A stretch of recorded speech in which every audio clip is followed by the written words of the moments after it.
Qu'est-ce qui peut rassembler la Nouvelle-France ? La France du XXIe siècle est créolisée par les migrations, les droits des femmes, l'éducation et l'urbanisation. La Nouvelle-France est déjà une réalité sociologique. Elle doit encore advenir politiquement. Dans les communes, les candidats et candidates de la France insoumise renforcent tout ce qui nous humanise, à l'image du sport. À Paris, Sophia Chikirou est la candidate de la France insoumise aux élections municipales. Mais les habitants et habitantes de la capitale devront voter 2 fois, pour la ville et pour les arrondissements. Dans le 20e arrondissement, c'est Sophie de La Rochefoucauld qui porte le programme du nouveau Paris populaire. Situé à l'est de Paris, le 20e rassemble 190 000 habitants.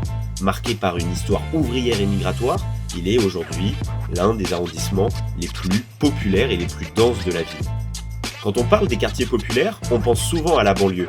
Mais il y a aussi des secteurs de la capitale qui sont des lieux bannis de l'accès aux droits fondamentaux, aux biens communs et à la dignité que chacune et chacun mérite. Le quartier des Amandiers en fait partie. La Banane, c'est un quartier qui se situe dans le 20e arrondissement. Et pourquoi ce nom de la banane ? Parce qu'il y a un immeuble qui est en forme de banane. Ce quartier concentre un certain nombre de difficultés. Précarité, parcours migratoire et monoparentalité s'additionnent avec la disparition des services publics et les discriminations institutionnelles. Il n'y a pas d'infrastructure pour les jeunes, ni d'antenne jeunes. Et il y a beaucoup de contrôles au faciès et des amendes abusives qui touchent des mineurs et impactent vraiment sur leur vie professionnelle dans le futur. Et ce sont les plus vulnérables qui vont être ciblés par ces difficultés, à commencer par les jeunes, qui se retrouvent isolés, marginalisés et confrontés à eux-mêmes. Les phénomènes de bande se développent dans ce contexte, et les rixes sont régulièrement mortels.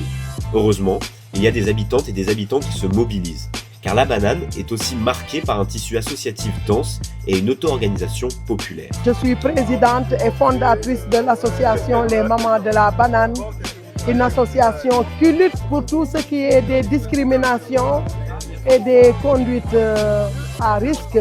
J'essaie de leur transmettre des valeurs, une transmission pour leur faire comprendre pourquoi nous, les parents issus de l'immigration, nous sommes là. Et on les aide aussi dans ce sens des amendes, de prendre des avocats plus tard pour les aider à sortir de ce phénomène. C'est pas facile, mais on essaie de faire de notre mieux. Ce jour-là, la France insoumise avait organisé un foot de rue, en partenariat avec plusieurs collectifs politiques et associations locales, à l'instar des Mamans de la Banane. Le football, déjà, c'est un sport populaire, c'est clair, on le sait tous. Donc du coup, c'est pour ça aussi qu'il touche les classes les plus populaires et puis les gens qui habitent dans ce quartier et tout. Donc c'est pour ça que c'était intéressant pour nous de faire un football, parce que comme ça, on peut partager un truc tous ensemble. Et le football, comme on l'a rappelé dans nos réels et tout, le football, c'est politique en fait. On se rappelle du coup des tifos du PSG pour la Palestine et tout. Il y a un lien vraiment entre le sport et précisément le football, qui est un sport de masse, et la politique, parce que les gens s'investissent. Le sport populaire est en effet une manière de penser le sport comme une activité collective, accessible et ancrée dans le quotidien des gens, plutôt que comme un produit commercial ou élitiste. Historiquement, nombreux ont été les sports populaires qui se sont opposés à des pratiques réservées à la caste. Football, mais aussi basket, boxe, athlétisme, ces sports se développent souvent dans l'espace public, les rues, les quartiers populaires, les écoles ou les associations. Ainsi, il est un outil de rencontre et de sociabilité. Les générations se croisent, les habitants se connaissent, ces moments construisent une société de la solidarité et de l'entraide. Le sport permet de partager des règles, de coopérer, de se confronter sans violence et de créer un sentiment d'appartenance. Ces espaces jouent un rôle important dans la construction du nous. C'est pourquoi les clubs amateurs et les associations sportives sont souvent des piliers du tissu social local. Enfin, le sport populaire est défendu comme un outil d'éducation populaire qui permet l'apprentissage de règles communes, la transmission de valeurs, de solidarité et de respect. En cela, le sport n'est pas juste une activité physique neutre, c'est un projet social et politique. Parce qu'il est un puissant moteur de réappropriation, d'intégration et de lutte, le sport est un outil de subversion pour l'émancipation des plus isolés, des plus abandonnés et des plus humiliés. Le foot de rue organisé dans le 20e est de ces tentatives contre-hégémoniques qui s'inscrivent dans le long fil du mouvement sportif et ouvrier, tout en posant un jalon pour des expériences futures. C'est très important pour moi, pour montrer cette jeunesse aussi et leur dire que vous faites partie de nous. Parce que cette jeunesse pense qu'ils sont isolés, parce qu'ils sont entre eux et ne connaissent que le quartier.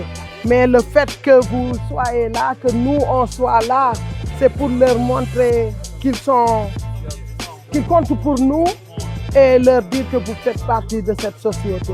Avec Sophia Chikirou et Sophie de la Rochefoucauld, le sport sera affirmé comme un droit et par conséquent un service public essentiel pour l'émancipation individuelle et collective.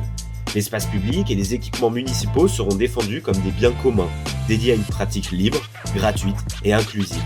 Parmi les mesures principales du programme, il y a la gratuité des activités sportives municipales pour les moins de 25 ans, le développement d'équipements sportifs publics de proximité, stades, gymnases, piscines, espaces extérieurs, la construction avec les acteurs du sport d'un cadre promouvant une approche éducative et éthique valorisant l'apprentissage, la pratique et la construction des liens, plutôt que la compétition, la domination de l'adversaire et la promotion du sport-spectacle. Il y aura aussi la création d'une assemblée parisienne du sport dotée d'un budget participatif annuel de 10 millions d'euros, la délégation d'un adjoint au sport populaire par arrondissement insoumis, la revalorisation du rôle des gardiens d'équipements sportifs par une hausse des rémunérations et l'instauration de temps d'échange semestriels avec les adjoints au sport afin de faire remonter les besoins du terrain. Soyons unis pour cette jeunesse, battons-nous pour cette jeunesse parce que vous êtes l'avenir.